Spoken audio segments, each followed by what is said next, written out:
ஜெய்பீம். மதிப்பிற்குரிய உயர்ந்த பெரியவர்களுக்கும் அன்புள்ளம் கொண்ட என் அருமை தாய்மார்களுக்கும்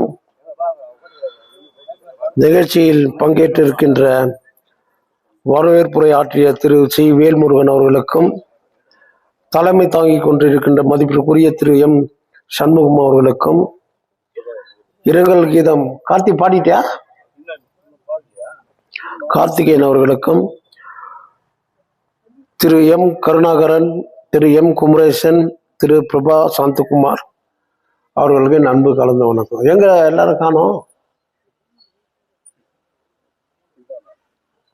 குமரேசன் காணோம், சாந்தகுமாரும் காணோம். அவர் வீட்டுல ஃபங்க்ஷன், மறைந்த அருமை சகோதரி சுமதி என்னும் லூர்து மேரி அவர்களுடைய இரங்கலுக்காக அவருடைய ஆத்மா சாந்தி அடைய அந்த குடும்பத்தாருக்கும் என் சார்பிலும் என்னுடைய கட்சியினுடைய உயர்ந்த சார்பிலும் பெரியோர்கள் சார்பிலும் என் மரியாதைக்குரிய இரங்கல் அனுதாபத்தை தெரிவித்துக் கொள்கிறோம். என்னை ரொம்ப ஃபோர்ஸ் பண்ணி கூப்பிட்டாங்க. சாவு கூட வரல சார், படத்தரப்புக்கு வரணும் அப்படின்னு. சாவுக்கு வேணுமானா வந்துடலாம், படத்தரப்புக்கு மட்டும் வரக்கூடாது. என்ன விஷயம்னா, என் வாய் சும்மா இருக்காது. ஜூதாடுறவன் கையும் சொரங்கு பூச்சவன் கை ஒரு நாள் சும்மா இருக்காது, சொரிஞ்சினே இருக்கும். ஜூதாடுறவன் கை நம்பிச்சிலே எடுத்துன்னே இருக்கும் எப்போ ஆடும்போது. அந்த மாதிரி எனக்கு பேச தெரியும், உண்மையை சொல்ல தெரியும். உண்மையை சொன்னால் வலிக்கும். அதுக்கே நான் பேசக்கூடாது அப்படின்றதுக்கு நான் அவாய்ட் பண்ணுறது. ஆனால் நீங்கள் கேட்க மாட்டேங்கிறீங்க. வந்து நான் அந்த அம்மாவுடைய ஆத்மா சாந்தி அடைய அந்த குடும்பத்தாருக்கும் அவரை சார்ந்த அனைவருக்கும் என் அன்பு கலந்த வணக்கம்னு சொல்லிட்டு போயிடலாம். ஏன்னா அவர் ஒரு வார்த்தை கூட பேசலேன்னு வாங்கும். இதில் எது தர்மம் எது அதர்மம் யாரும் கண்டுபிடிக்கவே முடியாது. தர்மத்துக்கும் அதர்மத்துக்கும் என்ன வித்தியாசம்? எனக்கு எது தர்மம்னு தோணுதோ அது உங்களுக்கு அதர்மா தோணும். உனக்கு எது தர்மம்னு தோணுதோ அது எனக்கு அதர்மா தோணும். இதுக்கு ஒரு கோடிட்டு பார்த்தாக்க முடிவே இருக்காது. ஞானிகளால கூட கண்டுபிடிக்க முடியாது தர்மத்தை அதர்மத்தை. எப்படி கண்டுபிடிக்க முடியும் சொல்லுங்க பார்க்கலாம். இப்போ என்னுடைய நண்பர், உங்களுக்கெல்லாம் தெரியும், நம்ம யாரு மாடல் ஹவுஸ்ல இருக்கிறது சவுந்தர், நல்ல மனுஷர், பார்ட்டிக்காரர். எவனோ ஒருத்தன் சோறு போடுறான் அப்படின்ட்டு அவன் பேரை போட்டுக்கிறாரு. சரி, போட்டோ இவரு போட்டோ போட்டுக்குன்னு செய்துக்கலாம் இல்லையா? கூட என் போட்டோவும் சேர்த்து போட்டுக்கிறாரு.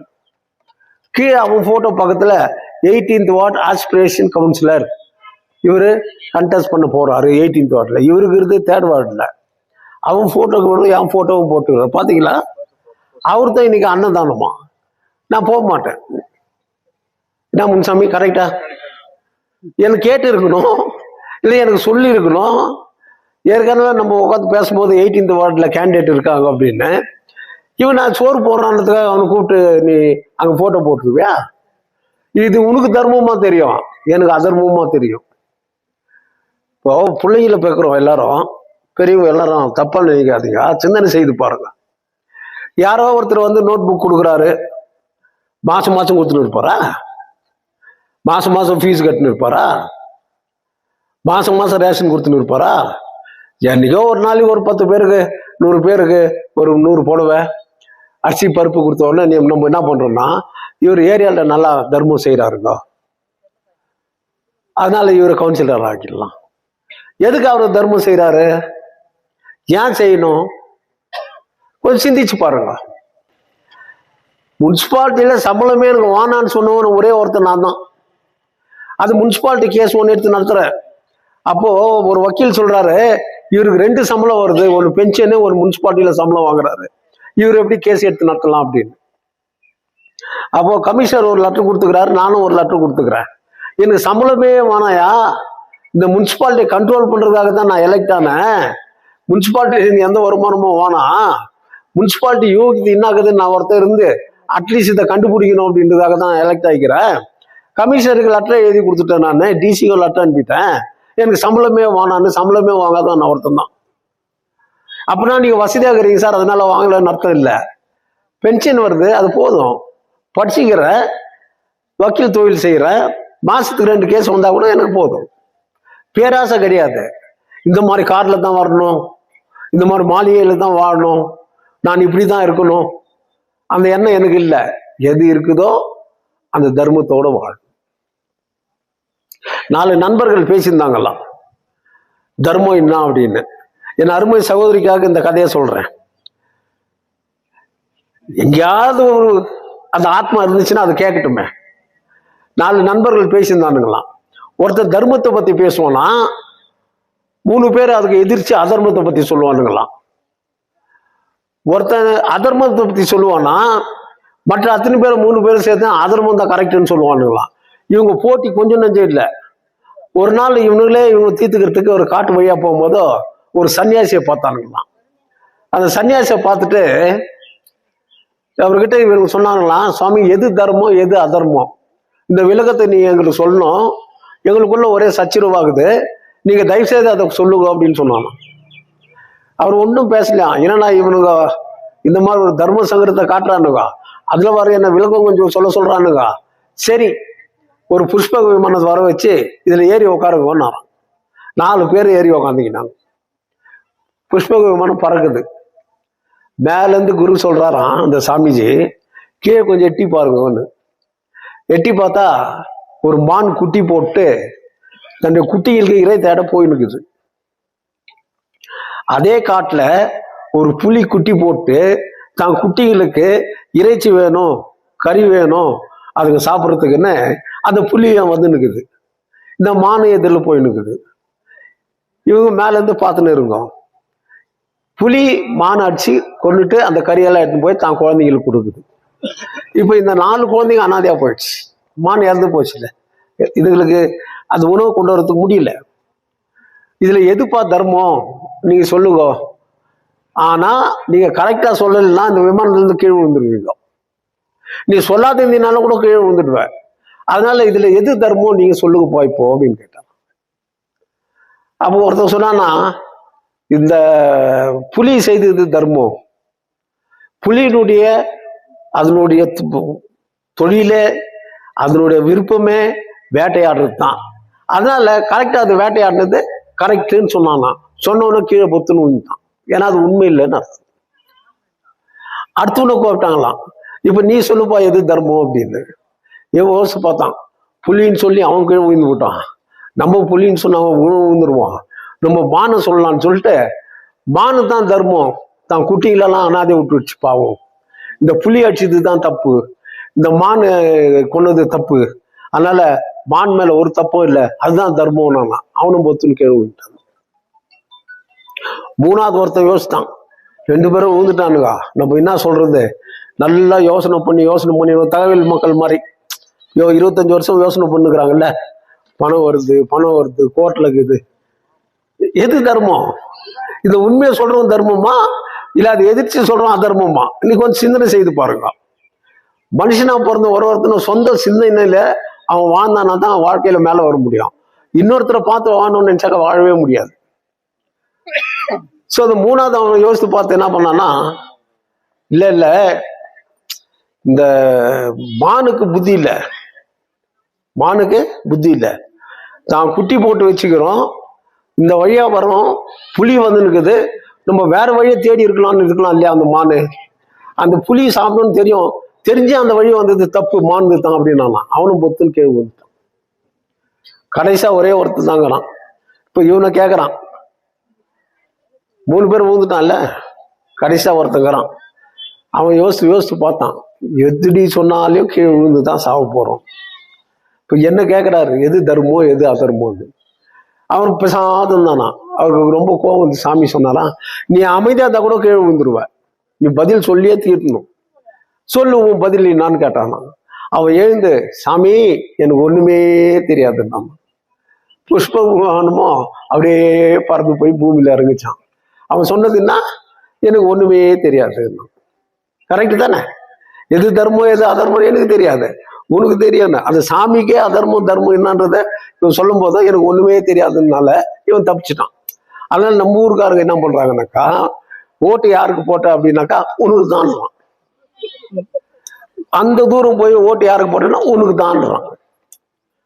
தர்மத்தை பத்தி அவனுக்கு அது தர்மம். காசு கொடுக்குறாங்க, வாங்கிக்கிறான், அது அவன் தர்மம். இப்படி காசு வாங்கிட்டு ஓட்டு போடாத போயிட்டேன்னு சொல்றது ஊன் தர்மம். இதுல எது தர்மம் எது அதர்மம்? ஏன் ஊரு முன்னேறலன்றது பெரியவங்க கொஞ்சம் சிந்திக்கணும். முன்னோர்கள் இருந்தாங்கல்ல அப்படின்னு 100 வருஷம் 200 வருஷம் கணக்கே தேவையில்லை. ஜஸ்ட் ஒரு 40-50 வருஷத்துக்கு முன்னே எடுத்துக்கிறோம். அன்னைக்கு இருந்த சமுதாயம் இன்னைக்கு சொசைட்டில இல்லை. அன்னைக்கு இருந்த நேர்மை இன்னைக்கு இல்லை. அவங்களுக்கு 70 வயசாயிருக்கலாம், 80 வயசாயிருக்கலாம், 60 வயசுக்கு கூட மேல இருக்கலாம். அன்னைக்கு இருந்த நேர்மையும் உண்மையும் இன்னைக்கு இருக்கிறவங்க கிட்ட இல்லை. அதனால இந்த தங்கவயல் முன்னேறல. இது என்னுடைய தர்மம். ஆனா நீங்க என்ன சொல்லுவீங்க? எவனும் சரியில்லை சார், இந்த ஊரை காப்பாத்துறதுக்கு ஆள் இல்லை சார். யார் சொல்றது? 5 பேர்கிட்ட காசு வாங்கினவன் இந்த ஊரே சரியில்லைன்றான். உங்ககிட்ட இருக்கிறது ஒரு ஓட்டு தானே. நீ ஏன் தர்மத்தோட ஒருத்தங்கிட்ட வாங்கிக்கணும், உனக்கு தான் சார் போட்டேன்னு சொல்லல. அவன் கொடுக்குறான், நான் வாங்கினேன். இது ஊன் தர்மம். இது தர்மமா? நல்லா யோசனை பண்ணி பாருங்க. அதனால வாழ்க்கையில வெறும் நம்ம இப்படி பேசிக்கின்னு பொழுதுபோக்கா சொல்லிக்கின்னு கேட்கறதுக்கு உங்களுக்கும் ஒரு ஏதோ சொல்றாரு கேட்டுன்னு போவோம், அது இல்லை. சிந்திக்க திறன் உள்ளவன் தான் வாழ்வோம். தான் எவ்வளவு உழைக்கிறோமோ அந்த உழைப்புல வர காசு தான் நம்மளுக்கு ரொம்ப முக்கியம். ரயில்வே ஸ்டேஷன்ல ஒரு வயசான அம்மா இருந்தாங்கலாம். அவங்க புருஷன் கீழே போயிட்டு சாப்பாடு வாங்கி நடத்து போயிருந்தாராம். அங்க ஒருத்தர் நின்று இருந்தோடனே இந்த அம்மா சொன்னாங்களாம், ஐயா எங்க வீட்டுக்காரர் இப்படி இருப்பாரு, இந்த ட்ரெஸ் போட்டுன்னு இருப்பாரு, அவர் அடையாளம் எல்லாம் சொல்றேன், அவர் சாப்பாடு வாங்கிட்டு போய்க்கிறாரு, ட்ரெயின் வர நேரம் ஆயிடுச்சு, தயவுசெய்து கொஞ்சம் அவர் கூப்பிட்டு வந்துடுறீங்களான்னாங்க. அப்படியே ஆகட்டும் தாயா, நான் கூப்பிட்டு வரேன், எனக்கு நீ கூப்பிட்டு வா, உனக்கு தேவைப்பட்ட காசை நான் கொடுத்துறேன்னு சொல்லிக்கிறாங்க. இவர் போய் அந்த அடையாளத்தெல்லாம் கண்டுபிடிச்சிட்டு இவர் இட்டுன்னு வந்து அந்த அம்மா கிட்ட விட்டாரு. அந்த அம்மா இவர் பேசின மாதிரி ஒரு காசு கொடுத்துட்டாங்க. இந்த ஐயா வச்சுங்க இந்த காசு, நான் சொன்ன மாதிரி கொடுத்துட்டு அவரும் இட்டுன்னு வந்துட்டீங்க. நீங்க கொஞ்சம் தூரத்துல 2 பேர் பேசினுக்கிறாங்களாம். யார் அவருன்னு சொன்னா, டெலிபோன் கண்டுபிடிச்ச கிரகம் பெல். என்ன கண்டுபிடிச்சவரு? டெலிபோனை கண்டுபிடிச்ச கிரகம் பெல் கிட்ட இன்னொரு ஃப்ரெண்டு பேசினுக்கிறானா, என்ன கிரகம் நீ இங்க வந்துட்டுக்கிற, எங்க போயிட்டு வந்துக்கிறேன்னு. அப்பதான் அந்த அம்மாவுக்கு தெரியுமா, ஐயோ இவ்வளவு பெரிய மனுஷனா நான் போய் வேலைக்கு வச்சேன், இவ்வளவு ஒரு மனுஷங்கிட்ட நான் போயிட்டு கூட்டினான்னு சொன்னேன்னு சொல்லிட்டு அவங்க போய் காலில் விழுந்து மன்னிப்பு கேட்டாங்களாம். இருக்கட்டும் தாயா, நீ காலில் விழுந்தா கூட சரி, ஆனா இந்த காசு நான் உனக்கு கொடுக்க மாட்டேன்னாராங்க. ஏன்னா இது நான் உழைச்சி சம்பாரிச்ச காசு, உனக்காக நான் இங்கிருந்து அங்க போய் அவரை கூட்டின்னு வந்தேன், அது என்னோட உழைப்பு, அந்த காசை உனக்கு திருப்பி கொடுக்க மாட்டேன்னாராங்க. அதுல இருந்து என்ன தெரியுது, டெய்லி டிராவல்ஸ் போறாங்க, அவங்க உழைக்கிறாங்க, காலையில எழுச்சிக்கிறாங்க, 4:30 மணிக்கோ 5:30 மணிக்கோ உழைச்சி அவன் எடுத்துன்னு வரான் சாப்பாட்டு காசு. ஆனா என்ன, அவனுக்கு இவ்வளவு தூரம் போயிட்டு வரமே, நம்ம உள்ளூர்ல வேலை கிடைச்சா நமக்கு நல்லா இருக்குமா, அவ்வளவுதான். ஆனா அவன் உழைக்கிறான் இல்ல, அந்த உழைச்ச காசு அவனுக்கு நல்லா நிற்கும். அது ஆணாகட்டும் பெண்ணாகட்டும். உங்க ஹோட்டலா உட்காந்துக்கினேன், ரோடா உட்காந்துக்கினேன், எங்க ஜங்ஷனுக்கு தான் உட்காந்துக்கினேன், எவனா வருவானா, வா தளர எப்படிங்கிற, என்ன தலை பார்த்து ஒண்ணு ரொம்ப நாள் ஆச்சு, சொன்ன உடனே ஏய் டீ சொல்றா, இவரே அவன் சொல்லல, இவரே டீ சொல்றா, டீ சொல்லு, சூடா பஜ்ஜி போட்டுக்கிறியா, சாப்பிட்டு தள்ளுற, ஐயா சாப்பிட்டு தள்ளுற, நீ நல்லா இருந்தா தான். எல்லாம் சாப்பிட்டு முடிச்ச உடனே பில்லு கொடுக்குறான் தலைவன், இந்த உஸ்பேத்தி விடுறவன் இவன். இந்த மாதிரி பொழப்பு ஓட்டுறவன் நிறைய இருக்கிற வரைக்கும் இந்த ஊர் முன்னேறாது. பார்த்துன்னு தானுக்கிறேன் நானும், அதுக்காக நான் திரும்ப வந்து நின்று இருப்பேன். எங்க என்ன நடக்குதோ எனக்கு நல்லாவே தெரியும். அதனால தங்கவயல் மக்கள் வருங்காலத்தை நினைச்சு நீங்க சிந்தனை செய்யலைன்னா, வருங்கால குழந்தைங்கள நம்ம மடியில குழந்தை சாஞ்சினுக்கிறான் பாரு, அவன் வாழறதுக்கு நினைக்கணும். நீ வாழ்ந்தது போதும். அவனை எப்படி வாழ வைக்கணும்னு நினைக்கணும். உன் தாய் அப்படித்தானே நினைச்சிருப்பாங்க, நினைச்சுதானே கல்யாணம் பண்ணி கொடுத்துருப்பாங்க. மறைந்த அருமை சகோதரிக்கும் அதே தானே ஆயிருக்கும். இத வருங்காலத்தை எண்ணி நினைக்கிறவன் தான் வாழ்க்கையில முன்னேற முடியும். இன்னைக்கு சின்ன நாடு ஈரான் ஒரு சின்ன நாடு, அமெரிக்கா வல்லரசு நாடு, ஈராக் ஒரு சின்ன நாடு, வல்லரசு நாடு. உன்னை அழிச்சிடுவான்றான், பஞ்சாயத்தை கூப்பிட்டுக்கிட்டான், வரமாட்டோம் போலான்றான். அந்த ஒவ்வொரு மண்ணில் இருக்கிறவனும் என்னதான் ஆகட்டுமே, அமெரிக்கா இவ்வளவு நாள் மறைச்சுக்கிறானே, நிறுத்துறா எல்லா டீசலும். இன்னைக்கு தட்டுப்பாடு கேஸுக்கு தீடலுக்கு வந்துச்சா, சின்ன நாடு தான். அங்க ஒவ்வொருத்தனும் தான் உயிரை கொடுத்துறேன் என் நாட்டுக்கு, என் மண்ணுக்கு அப்படின்னு அமெரிக்கா பயந்து ஷேக் ஆகுறான். நாம இந்த மண்ணு மேல அப்படி நினைச்சிருப்போமா? மிஞ்சி போனாக்கா தமிழ் இங்க தான் பேசின்னு இருப்போம். இங்க இருந்து ராபர்ட்சன் பேட்டு போனாக்கா சொன்னா நகருக்கு மேல தமிழே தெரியாது. ஃபாரின் டெல்லி கிட்ட போனீங்கன்னா நீ யாருன்னே தெரியாது. நீ எங்கிருந்து எம்எல்ஏ ஆக முடியும்? எப்படி எம்எல்ஏ ஆக முடியும்? கொரமண்டல் டு மாரிகுப்பம் எண்டு வரைக்கும் வீடு தவறாத நீ ஓட்டு போட்டீங்கன்னா கூட 35,000 40,000 ஓட்டு தான் கிடைக்கும். வில்லேஜுக்காரன் டிசைட் பண்ணிட்டான் தமிழ் ஓட்டு போடக்கூடாதுன்னு. தமிழ்காரர்கள் ஓட்டு போட நம்ம டிசைட் பண்ணிட்டான். ஆனா நம்ம என்ன டிசைட் பண்ணிக்கிறோம்? அங்க இருக்கிறவங்க வா வர வச்சு மாலை போட்டு மரியாதை போட்டு அம்மா எல்லாம் சொன்னாங்க. இப்ப நம்ம வள்ளல் கூட என்னன்னாரு, எங்க அம்மா சொன்னாங்க நான் செய்வேன், எங்க அம்மா இதை செய்தாங்க, எங்க அம்மா அதை செய்தாங்க, உங்க அம்மா எல்லாம் செய்தாங்க, நான் கடைசியில உங்க அம்மாவை கை விட்டு போயிட்டே அம்மாவுக்கே கை கொடுத்துட்டான், பிஜேபிக்கு போயிட்டான். இப்போ உங்க அப்பாவுக்கு அப்படி நான் கேட்டேன்னாக்கா நான் ஒண்ணுமே சொல்ல தலைவரை என்னை பத்தி சொல்லுகிறேன், விளக்கத்தான் சொன்னேன். நீ எந்த அம்மாவை தேர்ந்தெடுத்துக்கிறியோ எந்த அப்பாவை தேர்ந்தெடுக்கிறியோ அது. நான் என் காலில் யாருன்னா விழுந்தாங்கன்னா கூட தூக்கிடுவேன். பெத்த தாய் காலை தவிர யாரு காலையும் தொடவே கூடாது. உங்களுக்கு சொல்லி வைக்கிறோம், உங்க பிள்ளைங்களுக்கும் சொல்லக்கூடாது. இந்த உலகத்துல தெய்வம்ன்றது ஒண்ணு இருக்குதுனாக்கா உன்னை ஈண்டெடுத்த தாய்.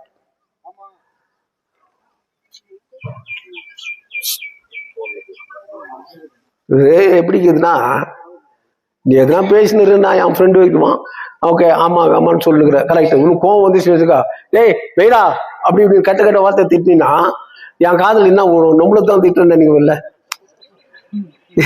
சீக்கிரம் நிறுத்துறான்னு சொல்லி திட்டான் போல இருக்குது. இப்படி நிறுத்துறது கூட ஒரு ஐடியா போடுவான் ஃப்ரெண்டு கேட்கற மாதிரி, அதான் முடியுதுடா வரேன் இப்படி அப்பதான் முடிச்சிடறான். இதுதான் சுய அறிவை வச்சு சிந்திக்க வேண்டிய விஷயம் எல்லாமே. இந்த உண்மையெல்லாம் சொல்லும் போது மேல கோச்சுவான் அந்த ஆள். பாருங்க நான் எதுக்கும் அர்ஜென்டா பேசியிருந்தேன் என்ன இப்படி சொல்லிட்டு போறான்னு. பொதுவா சொல்றது இதெல்லாம். பொதுவா சொல்லும் போது அவங்க மழை தானா பெய்யும். அது மழை பெய்யும் போது என்ன நினைக்கிறோம்? பானை செய்து வச்சுக்கிறவன் கடவுள்கிட்ட போயிட்டு, கடவுளே இந்த பானைல்லாம் நலஞ்சிரும், என் வியாபாரம் கெட்டுரும், தயவுசெய்து மழை வானான்றோம். விவசாயி போறான், ஆண்டவரே மழை பெய்யணும், இல்லை நாங்கள் பயிரெல்லாம் நாசம் ஆயிடும், நான் உழுதெல்லாம் வீணாயிடும்னு இவன் வேண்டான். கடவுளே பேஜாராயிட்டாரோம். மாவு விற்கிறவன் வேண்டானா, ஆண்டவரே இன்னைக்கு காத்தே வரக்கூடாது. வெயில் காலத்துல போடுறவன் கஷ்டம் எவ்வளவு பேர் இருக்கு. காத்தே வரலன்னா எப்படி? என் மாவெல்லாம் பறந்து போயிடும்னு கடவுளே பார்த்தானா. இது பூமியில இருந்தா நம்மளால ஆகாது. இந்த மனிதனுக்கிட்ட நம்ம படுற பாடு கொஞ்சம் நஞ்சம் இல்லை. யார் கடவுள் நினைக்கிறாரு மனுஷனை பத்தி. அதனால நம்ம எங்கேயாவது போய் ஒழிஞ்சிக்கலாம்னா, எங்க போனான்னா சந்திர மண்டலத்துக்கு போனான்னு அங்க கூட ஆள் போட்டு வந்துட்டுக்கிறான்டா, அவனை கூடிய சீக்கிரத்தில் பூமியில இருந்து ஆள் வர போறான், அங்க போனா கூட ஆகாதுன்னு. அப்ப எங்க தான் போலான்னா அதுக்கும் மேல நட்சத்திரக்கு முடிவுல போறோம். அதே கண்டுபிடிக்க ஆராய்ச்சி வச்சுக்கிறான்டா இஸ்ரோல, அங்கேயும் கூட முன்ன முடியாதுன்னு. அப்ப எங்கதான் இருக்கணும் சாமின்னு ஒரே ஒண்ணு, நீ மறைஞ்சி இருக்கிற இடம் எதுனாக்கா மனுஷனுடைய இதயத்துல போய் இருந்துரு. அவன் ஒன்னும் டிஸ்டர்ப் பண்ண மாட்டான். நீ இங்க இருந்தா தான் உனக்கு இந்த டிஸ்டர்பே ஆகும்னு. இதைதான் புத்தம் சொன்னான். இதயத்துக்குள் உன்னை தேடிப்பார், ஆண்டவன் உனக்கே கிடைப்பான். அங்க இங்க நீ ஏன்டா அலையிற? ஒரு குருவி கனவு காண்டுச்சான் கேஜிஎஃப் கார் மாதிரின்னு வச்சுங்களேன். உண்மையில கேஜிஎஃப் கார் மாதிரி தான். இன்னும் கனவு உலகத்துல தானே வாழ்ந்துருக்குறோம். இது எடுத்த உடனே வாழ்ந்தவங்கெல்லாம் என்ன சொல்லுவாங்க, நாங்கெல்லாம் இருக்கும்போது ஊர் எப்படி இருந்துச்சு, நாங்கெல்லாம் இருக்கும்போது எப்படி உழைச்சோம் இல்லைங்களாண்ணா? உழைச்சிங்க, எல்லாம் செய்தீங்க. எங்க அப்பாவும் ஒரு தொழிலாளி தான், எங்களெல்லாம் படிக்க வச்சாங்க. படிப்புன்ற ஒரு சொத்தை கொடுத்தாரு. சொத்து சேர்க்கல, படிப்புன்ற ஒரு சொத்தை கொடுத்தாரு. இன்னைக்கு அந்த படிப்பு எனக்கு சோறு போடுது, சொத்து சேர்க்குது, பணத்தை சம்பாரிச்சு கொடுக்குறது. எனக்கு இதுக்கு மேல என்ன சொத்து வேணும்? இதுக்கு மேல என்ன பாசம் வேணும்? ஏன்னா ஆணவம் அகபாவம் அத்தனையும் என் பாசத்தோட ஒழிஞ்சு போச்சு. என்னை அடக்கவே முடியாதுன்ற திமிரு எனக்கு. எதுக்கு பயப்படணும்? என்கிட்ட பணம் இல்லையா, படிப்பு இல்லையா, நல்ல உத்தியோகம் இல்லையா, அம்மா இருக்காங்க, அப்பா இருக்காங்க, கூட பிறந்தவங்களாம் இருக்காங்க, பயமே இல்லை எனக்கு. விளையாட்டு கூட பயம் கிடையாது. ஆனா எங்கேயோ ஒரு இயற்கை என்னை பயங்காட்சி என் பாசத்துக்குள்ள தம்பி தூக்கிட்டான். அன்னைக்கு வந்தா பயம். அடங்காத பிடாரி கூட அடக்கக்கூடிய சக்தி இயற்கைக்கு உண்டு. கடவுளுக்கு யாரோ இல்லையோ, ஆனா இயற்கை உண்டு.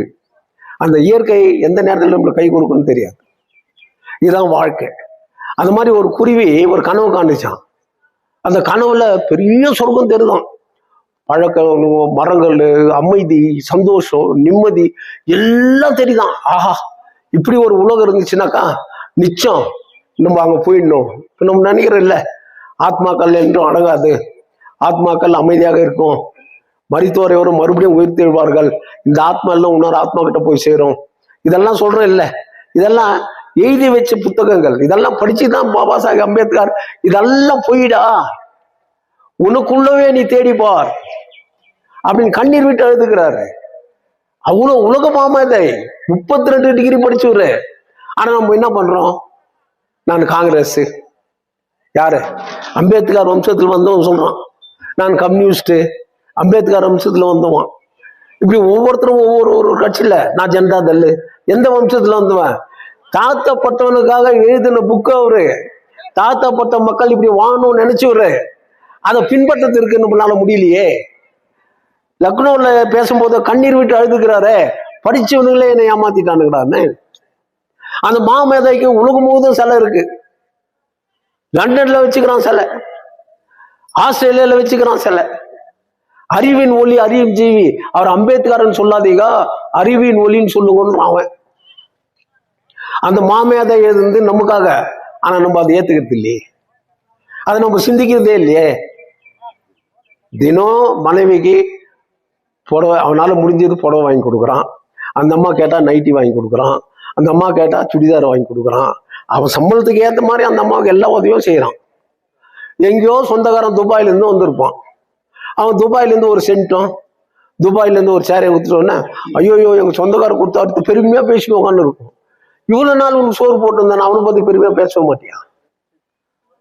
அதுதான் இன்னைக்கு இருக்கிற அரசியல். எங்கிருந்தோ வருவான், என்னைக்காவது ஒரு நாளைக்கு வித்த காட்டுவான், அவன் தான் எனக்கு முக்கியம்னு சொன்னா எப்படி இந்த ஊர் உருப்படும்? நீங்க சிந்தனை செய்து பாரு. அப்ப அந்த குருவி அந்த கனவை பார்த்துட்டு இது எப்படியாவது அந்த இடத்த போய் அடைஞ்சிடணும்னு ஆசை வந்துருச்சு. எல்லாருக்கும் ஆசை வரும், மனிதனுக்கும் ஆசை வரும், மிருகங்களுக்கும் ஆசை இருக்கும், பறவைகளுக்கும் ஆசை இருக்கும், எல்லாருக்கும் இருக்கும் அந்த ஆசைகள். அப்போ அந்த குருவி போயிட்டு யார்கிட்ட கேட்கலான்னு ஒரு சன்னியாசி, ஜோதிடரும் சன்னியாசி அவரே, அந்த இடம் நான் கனவு காண்டேன், அந்த இடத்துக்கு நான் போனோம், எனக்கு வழி காட்டுறீங்களான்னா. எனக்கு வழி கொஞ்சம் தூரம் தான் தெரியும், அது வரைக்கும் நான் உனக்கு வழி காட்டுறேன், ஆனா அதுக்கு நீ எனக்கு என்ன கொடுக்குவேன்னாரான். உனக்கு என்ன வேணும்னு கேட்டுச்சான் அந்த குருவி. ஒரு ரக்கை ஒன்று கொடுத்துட்டு போ எனக்கு அப்படின்ச்சான். அது ஒரு ரக்கை பிடிங்கி கொடுத்துட்டு அந்த தூரம் வரைக்கும் போச்சான். அங்க போனவனு ஒரு பாம்பு ஒரு மரத்து மேல உட்காந்துச்சான். இது வந்த விஷயத்த சொல்லிச்சான் அந்த பாம்புக்கு. சரி, எனக்கு கொஞ்சம் தூரம் வழி தெரியும், அந்த வழியை நான் உனக்கு காட்டுறேன், எனக்கு ஒரு பரிசாகவும் நீங்க ஒரு ரக்கை கொடுக்கணும் அப்படின்னு ஒரு ரக்கை பிடிங்கி கொடுத்துருச்சான். இப்படி போற இடத்துல எல்லாம் சொல்லே போச்சான். எல்லாரும் வழி காட்டினது ஒரு ரக்கையா இது எடுத்து கொடுத்துனே போச்சு. எனக்கு என்ன கொடுப்பேன் என்ன கொடுக்கணும், ஒரு ரக்கா கொடுக்கணும்னா இது ஒரு ரக்கையா பிச்சு கொடுத்துருச்சு. தொலை தூரம் போனோடனே கண்ணுக்கு நல்லா தெரிதான் இது கனவு கண்ட இடம். அற்புதமான காட்சி, பிரமாதமா இருக்கு, இதுக்கு ரொம்ப சந்தோஷம். ஆனா முயற்சி பண்ணுது பறக்கிறதுக்கு, ஆனா உடம்புல ரக்கையே இல்லை. கேட்டங்களெல்லாம் ஒரு ரக்கையை பிச்சு கொடுத்துட்டு வந்துட்டு இல்லை, எங்கன்னு பறக்க முடியும்? அந்த இடத்த போட்டு அடையணும்னு ஆசைப்படுற, அந்த இடம் கண்ணுக்கு தெரியுது, ஆனா உன்னால பறக்க முடியல. அதுதான் தங்கவயல். உன்னால முடியும், உன்னால சாதிக்க முடியும், ஆனா நீ ஒரு ரக்கையா ஒருத்தருக்கு கொடுத்துடுறியே, எங்க சாதிக்க முடியும்? ஒரு ஒற்றுமை இருக்கணும். இப்படிதான் எஸ் நாம இப்படிதான் வாழணும். இது முயற்சியை செய்து பார்க்கணும். எங்கேயோ படிக்காதவன் செய்யலாம் முயற்சி, அவன் வெற்றி பெறான். படிச்ச மக்கள் நாங்க, நம்ம முன்னோர்கள் படிச்சவங்க, கம்மியா படிச்சிருந்தா கூட அறிவு கூர்மையா இருந்தாங்க. இங்கிலீஷ்காரன் அவங்க கிட்ட கேட்டு வேலை கத்துக்கணும். அப்படி வாழ்ந்த வாழ்க்கை தான் தங்கவயல் மக்கள். அந்த சரித்திரத்தை கொஞ்சம் பார்க்கணும். ஏதோ ஒரு டிவியில சேகர் சொல்லுது, ஒருத்தன் சொல்றான் 4000 வருடத்துக்கு முன்னே தங்கத்தை கண்டுபிடிச்சாங்களாம். எப்போ? 4000 ஆண்டுகளுக்கு முன்னே. டேய், புத்தர் பிறந்தது 6000 ஆண்டு தான். 4000க்கு முன்னே எப்படி தங்கம் கிடைச்சிருக்கும்? நல்லா யோசனை பண்ணி பாருங்க. இது வாய்மொழியா பேசுற பேச்சு. இதுக்கு என்ன பதில் சொல்ல முடியும்? சர்ச்சுக்கு போறீங்க, அந்த சர்ச்சில் போய் விழுந்து கும்பிடுறீங்க, அங்க இருக்கிற பாஸ்டரு யார் போனாலும் அவர் ஆசீர்வாதம் பண்ண வேண்டியது அவருடைய வேலை, அவருடைய கடமை, தெய்வத்துக்கு அவர் செய்ய வேண்டிய தொண்டு. யார் போனாலும் நீ என்ன சமுதாயம், நீ என்ன ஜாதி, அப்படியெல்லாம் கேட்கவே மாட்டாரு. ஃபாதர் என்னை ஆசீர்வாதம் பண்ணுங்க, எனக்கு மனசு நிம்மதி இல்லைன்னா அவர் ப்ரேயர் பண்றாரு. இதுதான் அவருடைய வேலையே. அந்த மாதிரி விஜய் இப்போ ரீசெண்டா ஒரு நியூஸ்ல பார்த்தேன், ஒரு பாஸ்டர் கிட்ட போய் திருச்சியில ஆசீர்வாதம் வாங்குறாரு. ஃபாதரு அவருக்கு ஆசீர்வாதம் கொடுக்குறாரு. உடனே அவர் மேல கம்ப்ளைண்ட், சர்ச்சில் போய் இவர் எப்படி கேம்பெயின் பண்ணலாம், அந்த ஃபாதர் எப்படி ஆசீர்வாதம் பண்ணலாம்? ஃபாதர் அவன் கேண்டிடேட்டா இல்லையான்னு தெரியுமோ தெரியாது, யாருக்கு தெரியும்? அவருடைய தொழில் ஆசீர்வாதம் பண்ண வேண்டியது. நம்ம தொழில் என்ன? நம்ம ஊரை முன்னேற்றிக்கணும்ட்டு, நம்ம ஊர் முன்னேறணும்னு சொல்லிட்டு. ஆனா நம்ம பேசினுக்கிறதெல்லாம் என்ன? டெய்லி டிராவல் போறோம் சார், ட்ரெயின்ல பொட்டிங்களே இல்லை, கம்மியா இருக்குது. ஆமா, உண்மைதான். மெட்ரோ ட்ரெயின் பங்கார்பேட்டை வரைக்கும் நிக்குது சார். ஆமா, சரி. அப்புறம் சார் அந்த ட்ரெயின் வரவே இல்லை சார், மாரிகுப்பத்து வரைக்கும் ஒரு ட்ரெயின் வரலன்னு சொல்லி சண்டை போட்டு இருந்தோமே. என்ன முன்சாமி, என்ன ட்ரெயின்? ட்ரெயின் தான். ட்ரெயின் என்ன ட்ரெயின்னா? ட்ரெயினா புஷ்புல் ட்ரெயினுங்க. பின்ன ட்ரெயின் என்னக்கா ட்ரெயின்ன்ற? புஷ்புல் ட்ரெயின் பங்கார்பேட்டில் தான் இருந்துச்சு. நான் எம்எல்ஏ தான் இருந்தேன். மாரிகுப்பத்து வரைக்கும் கொண்டாதுன்னா இல்லையா? நான் ரயில்வே மினிஸ்டர் தானா? அப்ப ரயில்வே மினிஸ்டர் யாரு? நம்ம முனியப்பா. கொண்டாட முடியலையே. ஆனா நான் கொண்டாந்தனா இல்லையா? அந்த ட்ரெயின்ல உட்காந்துக்கினே என்ன திட்டலாம். அப்ப நான் என்ன சொல்ல முடியும்? அது அவனுக்கு தர்மம், நாம அதை பத்தி ஒண்ணும் நினைச்ச கூடாது. ஆனா நம்ம செய்தது நமக்கு தர்மம், அவ்வளவுதான் நான் நினைச்சுக்க முடியும். இதுக்கு முன்னெல்லாம் நான் ஓவரா எக்கச்சக்கமா திட்டுவேன். இப்போ மனம் உடைஞ்சு போயிடுச்சு. நாம திட்டி அவங்க திருந்து போறாங்க. பெற்றோர்கள் சொல்லி திருந்தாதவங்க நாம சொல்லி திருந்து போறது இல்லையே. அதனால உபதேசம் என்னத்துக்கு? அதனால படத்தரவுக்கு போனா நான் பேசணும்னு வாங்க, எதுக்கு டைம் வேஸ்ட் ஆகணும்? அந்த நேரத்தை வேற எதுக்குன்னா நான் யூஸ் பண்ணிக்கலாம் இல்ல? அவ்வளவுதான், முடிஞ்சு போச்சு வாழ்க்கை. இருக்கிற வரைக்கும் நம்மளால முடிஞ்ச நன்மையை செய்வோமே, தங்கவயல் மக்களுக்கு உபதேசம் சொல்லுவோமே. இதுதான் என்னோட வாழ்க்கை. முதல்ல அம்பேத்கர் போட்டோ வைக்குவான், அம்பேத்கரை காட்டுவான், கொஞ்சம் வளர்ச்சானு அம்பேத்கரை மறைச்சிருவான். நீங்க போய் என்ன பாருங்க, இதான் உண்மை. இப்படி வாழ்ந்தவன் தான் எல்லாம் தலையணும். நான் கவுன்சிலர் உருவாக்குனாலாம் குளத்து வேலை செய்துவேன், பால் விற்கிறவன், எப்படி தண்ணி திறக்கிறவன், இவனும் மாதிரி ஆளுக்கு தான் சீட்டு கொடுத்து ஜெயிக்க வச்சேன்.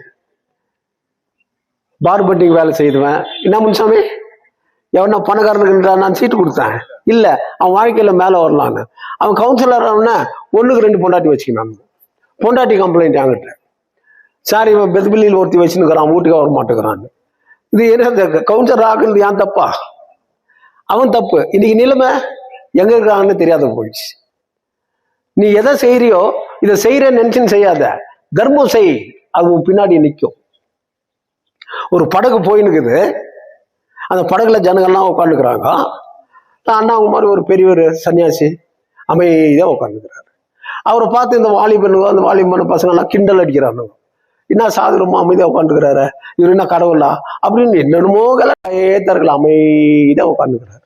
கொஞ்ச நேரம் பொறுத்து அவர் தியானத்துல இருந்தார். தியானத்துல இருக்கும்போது இதுதான் சரியான டைம், இந்த ஆளை விடக்கூடாது அப்படின்னு சொல்லி நல்லா கலடா பண்ணி ஒருத்தர் செருப்பே எடுத்து தலையில வைக்கிறான். அவர் இந்த ஞானிக்கு தெரியல, அவர் தியானத்துக்கு போயிட்டு இருக்கிறாரு. கொஞ்ச நேரம் பொறுத்து ஒரு ஒலி கேட்குதான் ஆசிரியர்கிட்ட இருந்து, சாதுவே நான் இந்த படகை கவுத்துட்டுமா? இவங்க எல்லாம் அழுகிட்டான், படகுல உட்காந்துலாம் பயந்தா போயிட்டான். என்னடா இவன் பெரிய மகானா இருப்பான் போல, ஒரு ஆசிரியர் சொல்லுது படகை நான் கவுத்துட்டுமான்னு சொல்லுது, எப்படி நியாயம் இது அப்படின்னு ஒன்ன இவர் அப்பதான் மெதுவா கண் திறந்து பார்த்து சொன்னாராம், ஆண்டவரே சாத்தான் குரலில் ஏன் பேசுகிறாய்? என்ன சொல்றாரு? சாத்தான் குரலில் ஏன் பேசுகிறாய்? படகை கவுக்குவதனால இதுல என்ன நன்மை கிடைக்குது? இவர்களை மனதை மாற்று, இவர்களுடைய மனதை மாற்று, படகை கவுக்காத அப்படின்னு சொன்னாராம். உடனே இன்னொரு ஆசிரியர் சொல்லிச்சான், என் அருமை சீடனே, என் அற்புதமான சன்னியாசியே, சாதுவே, எவன் ஒருவனுக்கு சாத்தான் குரல் தெரிகின்றதோ அவனுக்குத்தான் ஆண்டவனுடைய குரல் கண்டிப்பாக தெரியும் என்பதற்காக நீ நிரூபித்து விட்டாய். இப்போது பேசுவது ஆண்டவன், அப்போது பேசியது சாத்தான். உண்மையே நீ சாத்தான் குரலை எப்போ கண்டுபிடித்தாயோ அப்போதே நீ ஆண்டவனுடைய குரலை கண்டுபிடிப்பாய் என்பதற்காக நான் உன்னை ஆசீர்வாதம் பண்றேன். அந்த மாதிரி தங்க வயல் அழிஞ்சு போகக்கூடாது, தங்க வயல் என்ற படகை கவுக்க கூடாது. சாத்தான் குரலுக்கு இடம் கொடுக்காதீங்க. எந்த குரலுக்கு கொடுக்காத. இங்க சாத்தான் தான் குடி இருக்குது, நல்ல குடி இருக்குல்ல. இப்ப என்ன கூப்பிட்டீங்க, 3 நாளா கேட்டு இருந்தீங்க, காரியத்துக்கு வரணும். நீங்க ஏன் எம்எல்ஏ கூப்பிட கூடாது? என்ன சாந்த் கரெக்டா? எம்எல்ஏ கிடைக்க மாட்டாங்க. எம்எல்ஏ இந்த மாதிரி மீடியால வந்து போஸ்ட் கொடுத்துட்டு போவாங்க, உடனே மேடம் இது செய்தாங்க, மேடம் அது செய்தாங்க, அதே அப்படியே தான் இருக்கும். எதை எப்போ செய்யணும், எதை எங்க செய்யணும், அசம்பிளியில் என்ன பேசணும், இதுதான் செய்யணும். 2.5 வருஷம் தான் இருந்தேன். என்டையர் பிஜிஎம்எல் ஏரியாவில் இருக்கிற அத்தனை ரோடும் போட்டு கொடுத்தோம் நான் தான். ஸ்மித் ரோடு கூட நான் தான் போட்டு கொடுத்தேன். இன்னைக்கு ஏன் போடல? 7 வருஷம் ஆச்சு.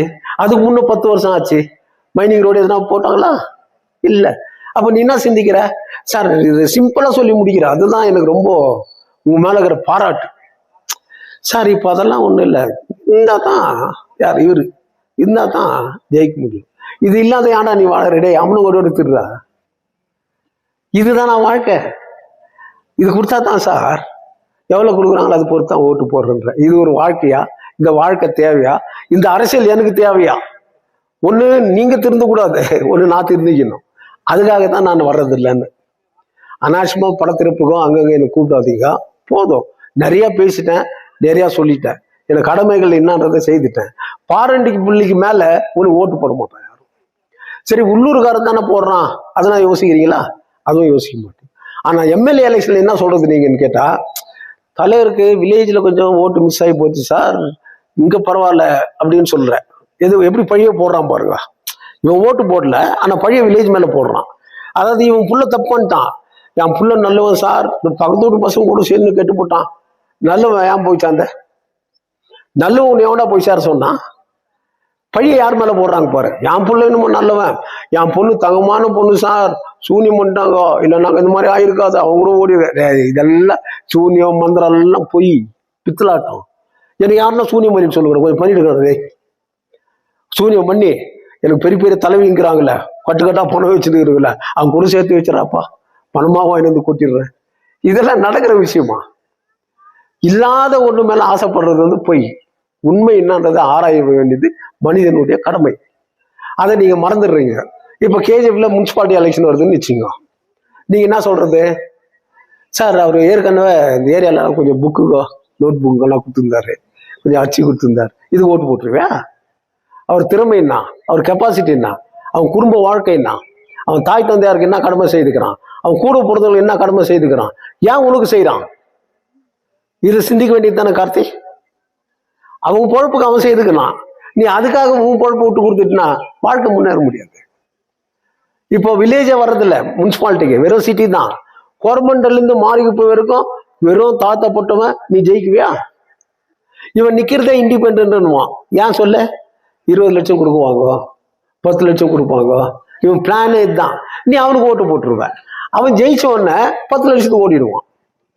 போன முறை அப்படிதான் எஸ்ஆர் நிக்கிறாருன்னா ஒத்த பைசா கொடுக்க மாட்டான், நான் நிக்கலன்னா இவனுங்களே போய் கஞ்சிறானுங்க, மேடம் எனக்கு ஒரு 2 லட்சம் கொடு மேடம், நான் உங்க கூட வந்துடுறேன்னு. பாத்தியா என்ன கதி பண்ண? பக்த வச்சல் இருக்கும்போது அது இருந்துச்சு. 2 பேர் ஜெயிச்சா கூட 8 பேரை தூக்கு, 10 பேரை தூக்குன்னு. அங்க ஓடன உடனே அவரு 15 கொடுக்குறேன்னாரு, இவர் 20 கொடுக்குறேன்னாரு, இப்படி போட்டி இருக்கும். யான்னு பார்த்தேன், நான் நிக்கிறது இல்லைன்ட்டு. நான் நிக்கிறதுலன்னு சொன்னேன்னு உனக்கு கொடுக்கறதுக்கு ஆள் இல்லாத போயிடுச்சு. 2 லட்சம் கொடு போதும்ட்டு ஆர்பிஐல இருந்தான். காணா யார் அவன்? என்டி பிளாக்ல ரஷீத் கான். அவன் புள்ளி கல்யாணம் பண்ண மேடம் காலில் போய் விழுந்துட்டேன், மேடம் நான் ஆர்பிஐல ஜெயிச்சது, இதனால 2 லட்சமாவது கொடு மேடம் எனக்குன்னு. அங்கதான் எக்ஸ்ட்ரா எல்லாம் போய் சேர்ந்துட்டாங்க. அந்த மாதிரி 2 லட்சம் கொடுத்து, சரி கூட இருந்தா 1 லட்சம், அப்புறம் 1 லட்சம் கொடுக்கும், இன்னும் கூட கொடுக்கல, இன்னும் கூட கொடுக்கலங்க. இதுதான் வாழ்க்கை. இப்ப நான் நின்றுந்தாக்க என்ன இருப்பான், ஐயோ எஸ்ஆர் கொடுக்குறாராம், காம்படிஷன். இங்க காம்படிஷன் இல்லாத போயிடுச்சே. இதுதான் என்னுடைய அறிமுக கூர்மை. என்னத்துக்கு இருக்கிற பணத்தை கொண்டு வந்து இவனுக்கு கெஞ்சி நான் என்ன இட்டுன்னு போயிட்டு போற ஹோட்டல தங்க வைக்கணும். இவர் பிஸ்லரி ஹோட்டலே பல்லு வளக்குவாரு, பிஸ்லரி ஹோட்டல கீழே கழுவுவாரு, இவர் கேட்கறதெல்லாம் வாங்கி கொடுக்கணும், இவர் பாதுகாப்பு வச்சுன்னு எனக்கு தேவையாடா? இருக்கிற காசை வச்சுன்னு என் கூட போகிற சகோதரிக்கும் அவன் பிள்ளைங்களுக்கும் வருங்காலத்துக்கு ஆகணும். மற்றவங்கெல்லாம் செட்டில் ஆயிட்டாங்க, இவன் செட்டில் ஆகணும். அதை தான் நான் சிந்திக்க ஆரம்பிச்சிட்டேன். இப்போ உனக்கு கொடுக்கணும், நான் கஷ்டப்பட்டு பணத்தை கொண்டாந்து உனக்கு போட்டணும்னு எனக்கு அவசியம் இல்லை. உனக்கு விருப்பமா இருந்தா ஆணி அடிக்கிறதுக்கு ஒரு சுத்தி தேவையா, என்னை சுத்தியா பயன்படுத்தி. 3 லட்சம் 4 லட்சம் போன கேட்டீங்க, கேட்டீங்களா இல்லையா? என் பிள்ளைய அவன் சொன்னான், அவனுக்கு மாநாடா அவன் அவங்க ஆசை, எங்க அண்ணன் வீட்டுக்காக இந்த ஊருக்கு நல்லது செய்யணும், அந்த எண்ணத்துக்காக தான் நான் நின்னேன். இப்ப என் பிள்ளை என்ன போயிட்டான், யாருக்காக நிற்கணும்? நான் உபதேசம் தான் சொல்ல முடியும். நிக்கிறது யாரும் தாராளமா நிக்கலாம். நீங்க எம்எல்ஏ ஆகலாம், கோடி கோடியா சம்பாதிக்கலாம், அது ஒரு திறமை இல்லை. இவ்வளவுதான் நான் சொல்ல முடியும். அதனால மறந்த என் அருமை சகோதரி, அவளை பத்தி எனக்கு அவ்வளவு தெரியாது. ஆனா நான் சொன்ன கதைகள் எல்லாம் அந்த அம்மாவுக்கு ஆத்மான்னு ஒன்று இருந்துச்சுன்னா அவங்க கேட்டு இந்த மக்களை ஆசீர்வாதம் பண்ணுவாங்க. அவ்வளவுதான் நான் சொல்ல முடியும். மருத்துவர் எவ்வளோ உயிர் சொன்னா அந்த அம்மாவுக்கு எங்காவது ஒரு ஆத்மா இருந்துச்சுன்னா அவங்க செய்யணும். இருந்தவர்கள் மீண்டும் வருவார்கள் அப்படின்னு இன்னும் கொஞ்சம் சொல்லுங்கனாக்கா அந்த ஆத்மாவுக்கு அது பதிவு. இதுதான் நான் சொல்ல முடியும். ஏன்னா அந்த அம்மா கூட நான் பழகினேன்.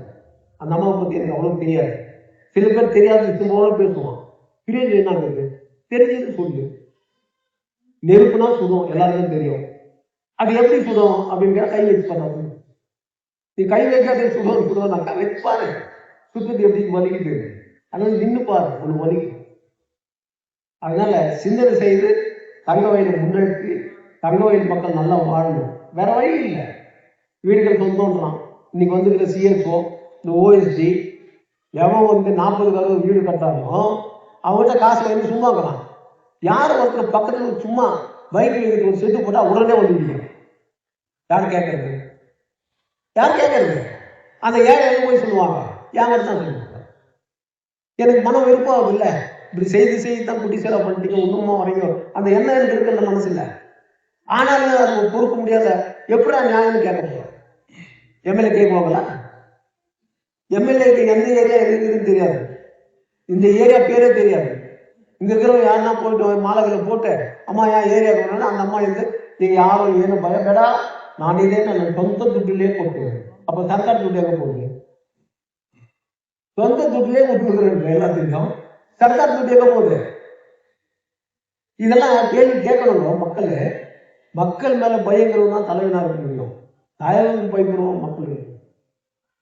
இதை சிந்தனை செய்து என் அருமை மக்களை, அதிகமான நேரம் நான் பேசி உங்க டைம் வேஸ்ட் பண்றது விரும்பல. இவ்வளவு நேரம் பொறுமையா கேட்கிற உங்களுக்கு நான் இந்த கையெழுத்து வடக்கு சொல்லி பெரியவங்க எல்லாருக்கும் உங்களுடைய அன்பும் ஆசீர்வாதமான நான் சாகணும்னு ஆசைப்படுறேன். இதை கடைசி விருப்பம். இப்ப கூட நீ என்ன ஆகணும்னா சீக்கிரம் சேர்க்கணும். இனிமேல் வாழ்ந்து என்ன கிழிக்க போறோம்?